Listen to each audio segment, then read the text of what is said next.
Aishwaryambika real estate వారి నూతన venture Vijayawada Amaravati రాజధాని కంచికచర్ల ఔటర్ రింగ్ రోడ్ సమీపంలో CRDA layout plots DTCP plots చదరపు గజం 3,900 రూపాయల నుండి 7,900 రూపాయల వరకు. తాడేపల్లి వారధి నుండి 3 కిలోమీటర్లు. చదరపు గజం 14,500 రూపాయలు. ఇళ్ల ప్రక్కన ఇళ్ల స్థలాలు. కొనసాగుతున్న హై టెన్షన్ ఇంకా 30 గంటలు గడిచినా సరే మంటలైతే ఇప్పటి వరకు ఆగలేదు. మంటల తీవ్రత తగ్గించేందుకు వాటర్ అంబ్రెల్లా విధానంలో ప్రయత్నాలు జరుగుతున్నాయి. అయినా సరే నిన్నటితో పోలిస్తే కాస్త మంటలు తగ్గినట్టు కనిపించిన తీవ్రత మాత్రం అలానే కనిపిస్తోంది. మంటలు పైకి ఎగిసి పడుతున్న విజువల్స్ మీరు స్క్రీన్ మీద చూస్తున్నారు. అయితే నిన్నటి నుండి మంటలు వస్తానే ఉన్నాయి. మంటలు ఆర్పడానికి డిఫరెంట్ టెక్నిక్స్ను యూజ్ చేస్తున్నారు ఫైర్ సిబ్బంది. అంబ్రెల్లా టెక్నిక్ను సైతం వాడుతున్నట్టుగా మనకు అర్థమవుతోంది. అయినా సరే అక్కడ మంటలు మాత్రం ఆగని పరిస్థితి. ఆ విజువల్స్ మనం స్క్రీన్ మీద చూస్తున్నాం. ఆ పొగ ధాటికి పక్కనే ఉన్న కొబ్బరి చెట్లు పూర్తిగా కాలిపోయిన విజువల్స్ని సైతం మనం చూస్తున్నాము. పొగ వేడి కారణంగా అక్కడ కొబ్బరి చెట్లు కాలిపోయిన విజువల్స్ని సైతం మనం చూస్తున్నాం. అయితే జనరల్లీ ఇటువంటి కేసెస్లో లోపల ఉన్న గ్యాస్ మొత్తం కూడా పూర్తయ్యేంత వరకు మంటలను ఆర్పే వీలైతే మనకి ఉండదు. మరి ప్రెజెంట్ టెక్నాలజీ పెరిగింది కనుక ఎటువంటి కొత్త టెక్నాలజీతో ఇటు ముందుకు రాబోతున్నారు అనేది కూడా మనం చూడాలి. దీనికి సంబంధించిన పూర్తి అప్డేట్స్ అక్కడ నుండి మా ప్రతినిధి రాజేష్ అందించడానికి సిద్ధంగా ఉన్నారు. ఎస్ రాజేష్, చెప్పండి. ఇంకా కూడా మంటలు ఆగలేదు. 28 గంటలు గడిస్తే కానీ ఏమీ చెప్పలేమంటారు. నిన్న ఓఎన్జీసీ ఒక లేఖను రిలీజ్ చేసింది. 30 గంటలు గడిచాయి, ఇంకా మంటలు అయితే ఆగని పరిస్థితి. దీనికి సంబంధించి ఓఎన్జీసీ ఏమంటోంది?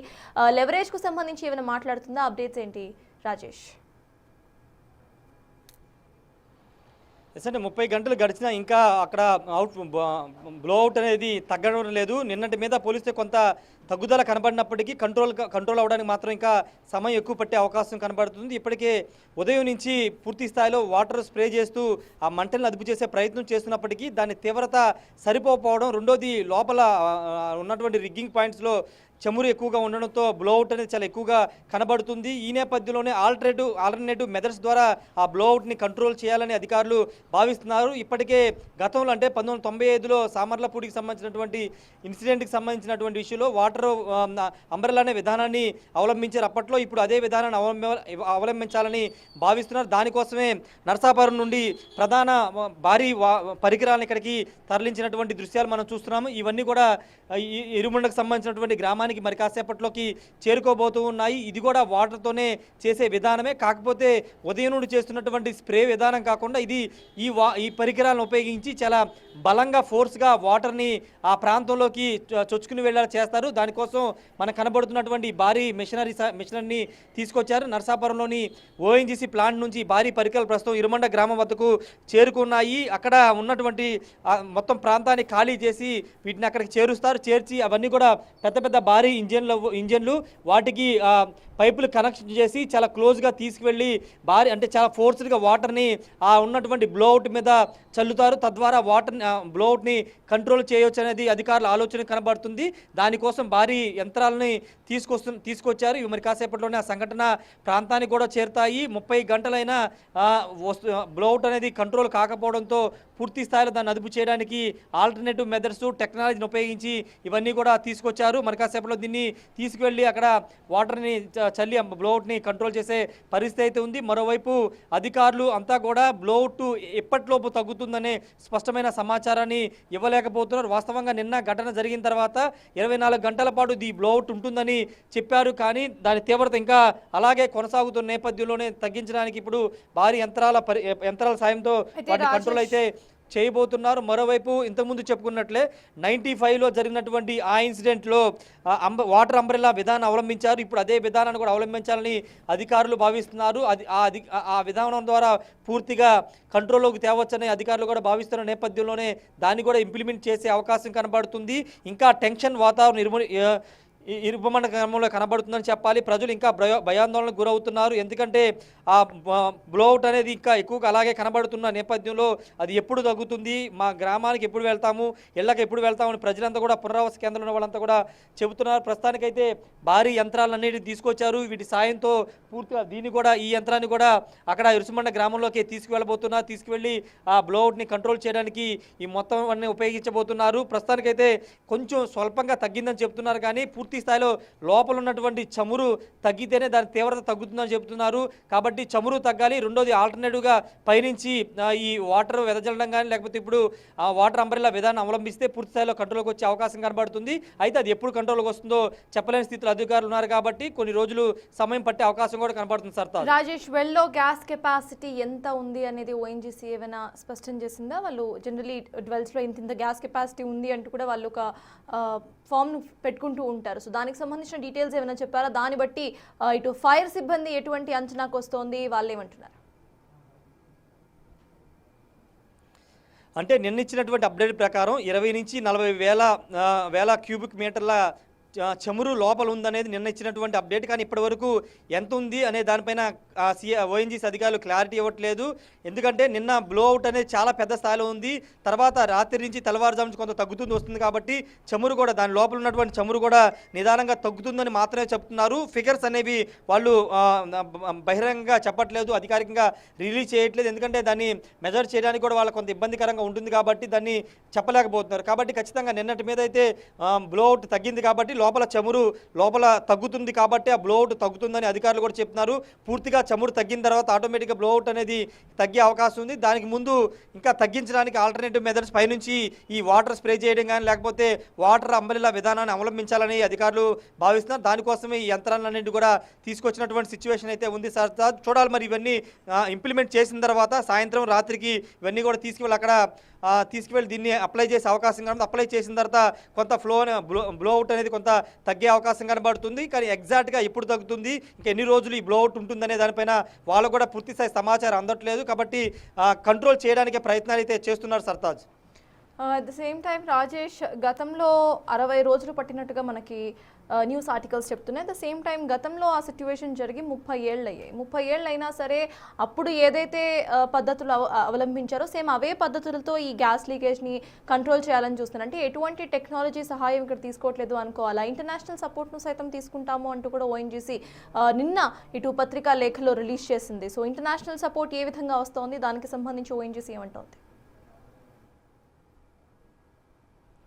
అంటే 1995లో జరిగిన పాసర్లపూడి ఇన్సిడెంట్లో వాటర్ అంబ్రెల్లా విధానాన్ని అవలంబించారు. ఆస్ట్రేలియా నుంచి నీల్ ఆడమ్స్ వాళ్ళంతా వచ్చినప్పటికీ దాన్ని కంట్రోల్లో చేయలేపారు. స్వదేశీ పరిజ్ఞానంతోనే అప్పట్లో కూడా దీన్ని కంట్రోల్ చేశారు. కానీ ఇప్పుడు విదేశీ టెక్నాలజీ ఉపయోగిస్తున్నామని చెప్తున్నారు కానీ దాన్ని ఇంకా ఇంప్లిమెంట్ చేయలేదు. ప్రస్తుతానికి ఇక్కడ అందుబాటులో ఉన్నటువంటి నరసాపురం ప్లాంట్లో ఉన్నటువంటి ఎక్విప్మెంట్ అంతా కూడా తీసుకొచ్చినటువంటి పరిస్థితి ఉంది. ఈ ఎక్విప్మెంట్ ద్వారానే ప్రస్తుతానికి కంట్రోల్ చేయాల్సిన అవసరం ఉందని చెప్తున్నారు. అయితే 1995లో జరిగినటువంటి ఇన్సిడెంట్కి దీనికి కొంత డిఫరెన్స్ ఏంటంటే అది 65 రోజుల పాటు కంటిన్యూస్గా ఒకే ఫ్లోలో ఒకే బ్లోఅవుట్ కొనసాగింది. కానీ ఇది ఇరుసముండకు సంబంధించినటువంటి గ్రామంలో నిన్న సాయంత్రం వరకు హెవీగా ఉన్నటువంటి బ్లోఅవుట్ రాత్రి నుంచి కొంత తగ్గుముఖం పడుతుంది. మధ్యాహ్నానికి కూడా కొంత స్వల్పంగా తగ్గింది కాబట్టి దానికి కొంత చేంజ్ కనబడుతుంది. కాబట్టి ఇక్కడ స్వదేశీ పరిజ్ఞానంతో ఇక్కడ ఉన్నటువంటి అందుబాటులో ఉన్న టెక్నాలజీతోనే కంట్రోల్ చేయొచ్చని భావిస్తున్నారు. కాబట్టి ఆ మెథడ్స్ అన్నింటి కూడా అప్లై చేస్తున్నారు. ఇప్పుడు తీసుకొచ్చినట్టు యంత్రాలు కూడా దీన్ని అప్లై చేస్తే పూర్తి స్థాయిలో కంట్రోల్ అవుతుందనే భావన ఉన్నారు. ఒకవేళ కంట్రోల్ కాకపోతే అప్పుడు ఆల్టర్నేటివ్ విధానంలోనో విదేశీ టెక్నాలజీ వైపు ఆలోచన చేసే అవకాశం అయితే కనబడుతుంది. ప్రస్తుతానికైతే ఇప్పుడు ఈ టెక్నాలజీని మరి కాసేపట్లోనే ఈ వాటర్ అంబ్రెల్లాకు సంబంధించిన టెక్నాలజీ కానీ ఈ పరికరాలు తీసుకొచ్చినటువంటి వీటినన్నింటి కూడా కాసేపట్లో ఇంప్లిమెంట్ చేసిన తర్వాత చేంజ్ లేకపోతే అప్పుడు వేరే మెథడ్ వైపు వెళ్ళే అవకాశం కనబడుతుంది. ప్రస్తుతానికైతే ఈ మెథడ్ మరి కాసేపట్లోనే ఇరుమండకు సంబంధించిన గ్రామంలో ఆ స్పాట్లో ఇంప్లిమెంట్ చేయబోతున్నారు సర్తాజ్. Thank you Rajesh.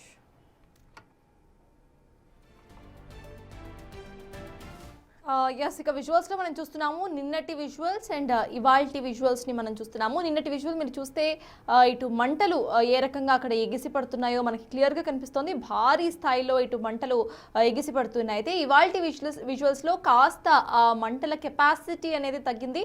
కాస్త ఒక స్ట్రెయిట్ లైన్ లాగా మంటలు ఎగిసి పడుతున్న విజువల్ మనకు కనిపిస్తోంది. నిన్న మాత్రం ఒక భారీ జ్యోతిలాగా కంప్లీట్ ఒక సెమీ సర్కిల్ ఆకారంలో అక్కడ మంటలు ఎగిసి పడుతుంటే ఇవాళ మాత్రం కాస్త నారోవర్ అయిన విజువల్స్ మనకి స్క్రీన్ మీద కనిపిస్తున్నాయి. మొత్తం కూడా 20 నుండి 40 వేల క్యూబిక్ మీటర్ల ఇటు గ్యాస్ లోపల ఉంది అనేది ఓఎన్జీసీ చెప్తున్న అంశంగా మనకు అర్థమవుతోంది. అయితే ఇది నిజమా కాదా అనేది కూడా ఇంకా తెలియని పరిస్థితి. జనరల్లీ లోపల గ్యాస్ ఎంత ఉంది అనేది ఒక రఫ్ ఎస్టిమేట్ మాత్రమే వేస్తారు.